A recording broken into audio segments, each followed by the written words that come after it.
Bonjour à tous. Alors, dans la foulée de ce que vient de dire le collègue de la Caisse des dépôts, moi aussi, je suis venu au nom de l'ADEME pour vous remercier. Donc, remercier d'abord l'organisateur, le collectif paysage d'après-pétrole, d'après l'ère du pétrole, de l'après-pétrole si tu veux, bien évidemment. Remercier aussi le territoire, les acteurs du territoire, la ville de Los Angeles, la communauté d'agglo de Lens-Liévin, le pôle métropolitain de l'Artois, la mission bassin minier de nous avoir associés. C'est pas du tout de la flagornerie déplacée, c'est être associé pour les raisons que je vais évoquer maintenant. Par rapport aux trois grands défis que tu as rappelés dans tes propos, je pense à la raréfaction des ressources, donc un modèle de développement qui utilise des ressources qui sont de plus en plus rares, qu'elles soient fissiles, qu'elles soient fossiles, qu'elles soient matière première, ça veut dire qu'à un moment donné, on bute sur des limites, donc c'est de plus en plus cher notre fonctionnement quotidien. La deuxième limite, le deuxième gros sujet, c'est celui de l'emploi, de l'activité. On voit bien que notre modèle de développement, notamment pour l'Occident, a globalement plutôt fonctionné, a créé de l'activité, avec des grandes époques, avec des grandes périodes industrielles. Puis aujourd'hui, on bute, avec un chômage chronique, et avec finalement plus une production de chômage que d'activité. Donc deuxième défi absolument énorme. Et puis le troisième, et tu parlais d'urgence, c'est celui du réchauffement climatique, où là on voit bien la patte humaine dans son mode de développement, et on voit bien que ça s'accélère.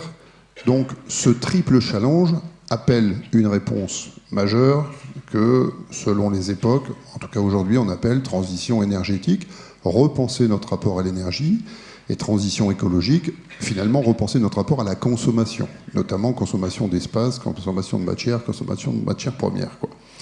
Versus troisième révolution industrielle. Grosse dynamique, belle dynamique, à la manœuvre depuis quelques années dans cette région des Hauts-de-France, qui est une traduction, une construction, une anticipation même vis-à-vis de la transition énergétique et écologique d'aujourd'hui. Mais en même temps, on voit bien, quand on emploie le mot de transition énergétique, que transition énergétique et paysage sont éminemment liés. Il y a énormément d'interactions, que l'on parle de forme urbaine, que l'on parle de paysage agricole, que l'on parle de ruralité en tant que telle, que l'on parle de vision, tout simplement.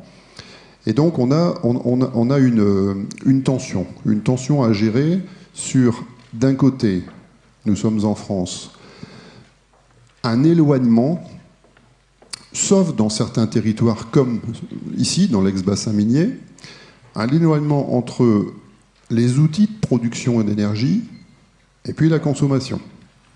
Quand je dis outils de production d'énergie, je pense aux centrales, quelles qu'elles soient. Ce sont des centrales qui sont dans certains sites. Il n'y en a pas partout en tant que telles. On était sur une concentration de la production d'énergie. Si je prends l'exemple de la distribution de l'énergie, derrière les centrales ou les moyens de production concentrés, on parle d'effacement, d'enfouissement des réseaux énergétiques.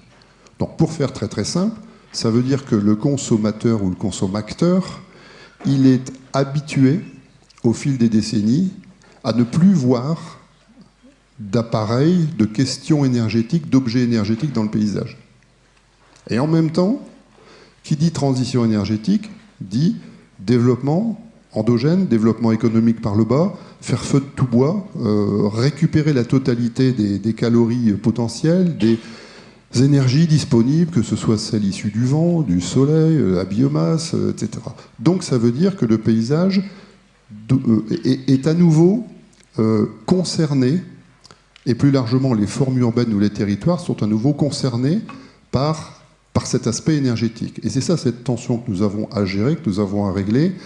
Et les réflexions que vous menez, le colloque national que vous avez construit est ô combien important, ô combien intéressant, parce qu'il va nous permettre de revisiter cette question de énergie qui est en train de redevenir visible et paysage que l'homme, dans ses activités de tout temps, a contribué à façonner, à refaçonner, à pratiquer en tant que tel.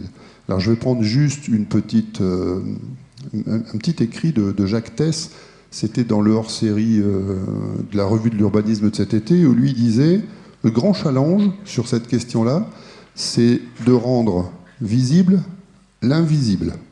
Donc c'est ce que je viens de dire, sauf que lui, c'est Jacques Thèse, donc lui, il résume ça en une seule formule extrêmement parlante.